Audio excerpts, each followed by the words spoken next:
This is 7 National News, and in our top story, the French President François Hollande on Friday received His Highness Sheikh Abdullah bin Zayed Al Nahyan, the UAE Foreign Minister, His Royal Highness Prince Saud Al Faisal, the Saudi Minister of Foreign Affairs, and Jordanian Foreign Minister Nasser Jude.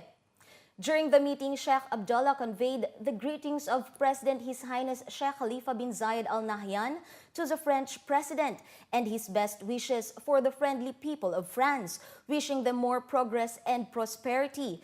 President Hollande asked Sheikh Abdullah to convey his regards and wishes to the UAE President and people, wishing them more progress. They discussed the regional issues of mutual interest, especially the situation in Syria. The meeting also tackled the importance of intensifying efforts and coordination as well as consultations to put an end to the suffering of the Syrian people through reaching a political solution. The mandatory midday break for outdoor workers, which began on June 15, 2013, will end on Sunday, September 15, according to a resolution issued by Saker Gobash, Minister of Labor. The ministry's 18 inspection teams will continue their duties on Sunday to secure the application of the resolution, which gives workers 2.5-hour midday break from 12:30 p.m. to 3 p.m. The midday break rule is being implemented in the UAE for the 9th consecutive year and aims to provide relief to workers during the extreme summer weather conditions when the temperature goes up. The labor resolution obliges employers to display the daily working schedule in a visible place in the language spoken by the workers, as well as Arabic to make the jobs of inspectors easier during visits. Motorists have mixed reactions to Dubai Police's proposal to cut the speed limit by 10 kilometers per hour. According to local reports, latest police figures show that nearly two-thirds of the 1.2 million traffic breaches during the first 7 months of this year were linked to speeding, which prompted the Chief of Traffic Police to call for a reduction in the speed limit. The maximum allowed on motorways is 120 kilometers per hour. Under the plans, the buffer for speed cameras would be reduced from 20 kilometers per hour to 10 kilometers per hour. Major General Mohammed Saif Al-Zafin, Director of the General Directorate of Traffic at Dubai Police, was quoted as saying that lowering the buffer over speed limits will lead to fewer accidents, adding that the number of bus and taxi crashes had fallen after the speed buffer for those vehicles was cut. Motorists in Dubai committed 695,521 speeding offenses in the first part of this year to July. Most speeders are between the ages of 18 and 36, according to the police. Major General Al-Zafin also stated that a similar initiative in Abu Dhabi, where the buffer on motorways was reduced to 20 kilometers per hour, resulted in fewer speeding drivers. In an effort to further raise awareness and action on environment conservation, Dubai Municipality's Notoplastic Bags campaign enters the third phase. The civic body distributed 7,000 cloth bags and 30,000 awareness leaflets as part of its efforts to promote sustainable development. It aims to reduce the use of plastic carry bags as well as educate the public on the bad effects of plastic to the environment. Dubai Municipality's Waste Management Department has organized a mobile exhibition held at Union Cooperative Societies and Carrefour, which is a main component of the Notoplastic Bags drive that started months ago. Since the 1st of September, the cast and crew of a Bollywood blockbuster in the making has been filming across Dubai. Shah Rukh Khan and Deepika Padukone led the film cast of Happy New Year at a press conference.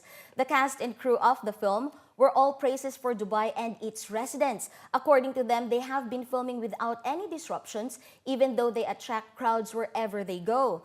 Many of the locations they filmed at are among the city's busiest and frequented by tourists and residents. Among these include the Atlantis Hotel, its aquarium, beach, and the Dolphin Bay, the Dubai Mall, and Dubai Airport's Terminal 3. While all these are scenic spots, Farah Khan, the film's director, says Dubai is more than just a film set in the movie Happy New Year.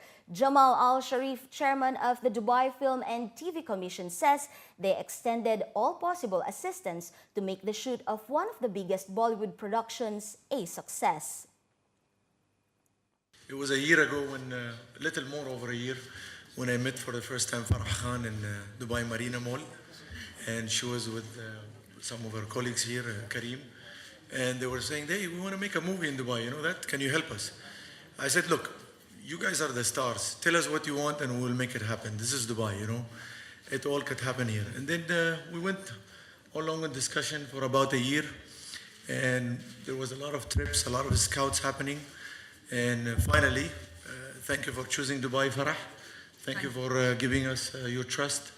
And we believe on Happy New Year and Shah Rukh Khan and the rest of the team. We look forward that you enjoy your time in Dubai after the film as well, and to have you back again. Thank you. I don't think I chose Dubai. I think Dubai chose us because it's a very integral part of Happy New Year. In fact, the New Year happens in Dubai.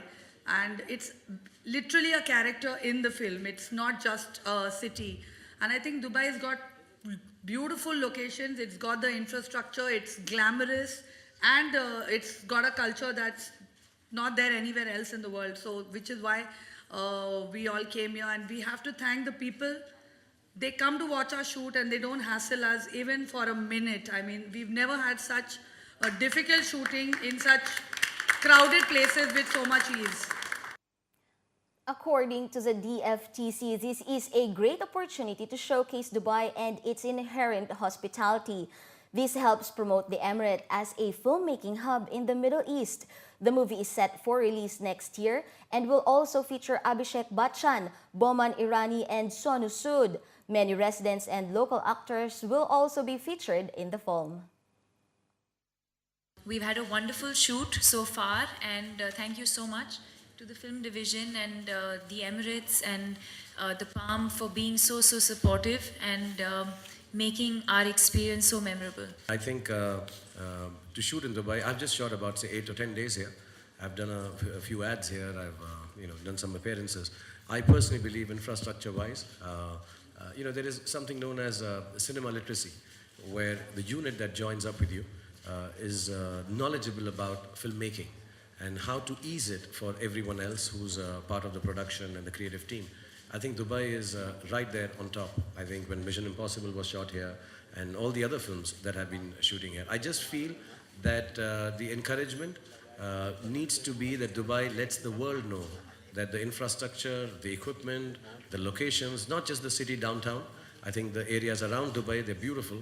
I've seen some of the villages and outskirt places, the hotels, of course, and the roads, everything. I think it's comparable to any place in the world. The fourth annual art exhibition Against the Tides opened its doors on Wednesday night under the theme of traditional Arabic culture inspired by the Emirates. The artist's inspiration this year is of the Arab land and the vibrant culture of the Emirates, where over 30 artists displayed their works at the Ahmadiyya Art Gallery in Deira. Every year, the organizers offer a platform to upcoming artists to showcase their work and get an opportunity to share their talents with hundreds of visitors to the show. The show is open to both amateurs and professional artists in the UAE, all of whom have the chance to win a sponsored solo exhibition space, courtesy of the Ahmadiyya Guest House where the Ahmadiyya Art Gallery is located. A live voting system for all the visitors and guests at the event will decide the winning artist. We have more than 20 artists who have participated with us at Against the Tides, and this year we have bringing in the theme of celebrating the Arabian heritage and the culture. And the main motive and the reason for us to bring this exhibition here was to encourage the local artists in the region who usually don't get the platform to display their work. And secondly, the reason for choosing a theme like this is to show the world that when it comes to Arabic heritage, culture, that's not what they exactly see. There is more to it. It is Al-Insijam.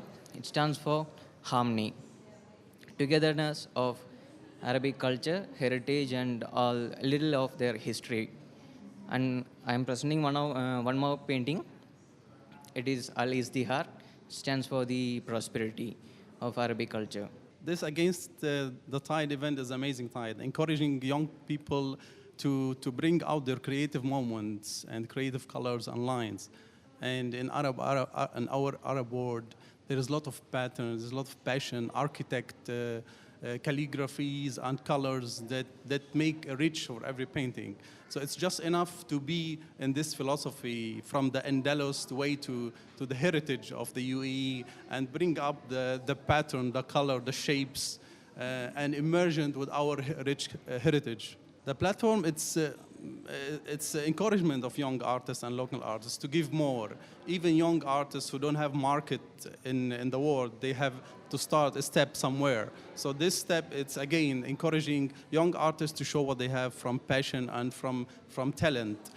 And finally, looking to other news, there's a new fragrance in town for men that was launched in Dubai on Thursday evening. Following the international success of Just Cavalli for her is the new fragrance Just Cavalli for him. Top international male model Brazilian Marlon Teixeira is the face of the fragrance. He graced the launch in Dubai on Thursday and embodies the spirit of uninhibited youth of the brand's latest fragrance for men. Described as a fresh and leathery fragrance, Just Cavalli for him also reveals a more seductive and unexpected side, courtesy of the spicy pimiento notes that represent the freedom of youth. Dubai's fashionable crowd also attended the event on Thursday night at the H Hotel. The perfume is inspired by the Italian fashion and reflects the Roberto Cavalli universe, which is about animal patterns, creativity, and innovation, and is now available in the region.